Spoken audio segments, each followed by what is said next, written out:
प्रजासत्ताक दिनाच्या पार्श्वभूमीवर नाशिक शहरातील पोलीस परेड ग्राउंड इथं भव्य मॉकड्रिल समारंभाचं आयोजन करण्यात आले। या मॉकड्रिलद्वारे आपत्कालीन परिस्थितीत प्रशासन व सुरक्षा यंत्रणा किती सज्ज आहेत याचं वास्तवदर्शी प्रात्यक्षिक सादर करण्यात आले। समारंभात प्रमुख पाहुण्यांच्या हस्ते सैन्य दल अधिकारी व विविध क्षेत्रातील उल्लेखनीय कामगिरी करणाऱ्या प्रतिष्ठित नागरिकांचा स्मृतिचिन्ह देऊन गौरव करण्यात आला। यावेळी शालेय विद्यार्थ्यांनी सादर केलेल्या देशभक्तीपर गीतांनी कार्यक्रमाची शोभा वाढवली।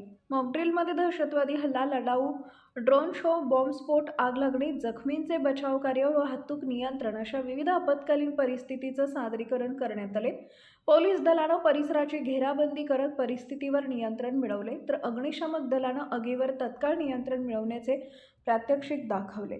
यावेळी आरोग्य विभागाच्या पथकानं जखमींना प्राथमिक उपचार देऊन रुग्णवाहिकेद्वारे रुग्णालयात हलवण्याची कार्यपद्धती सादर केली। सर्व यंत्रणांमधील समन्वय व शिस्तबद्ध कामकाज पाहून उपस्थित नागरिकांनी समाधान व्यक्त केले।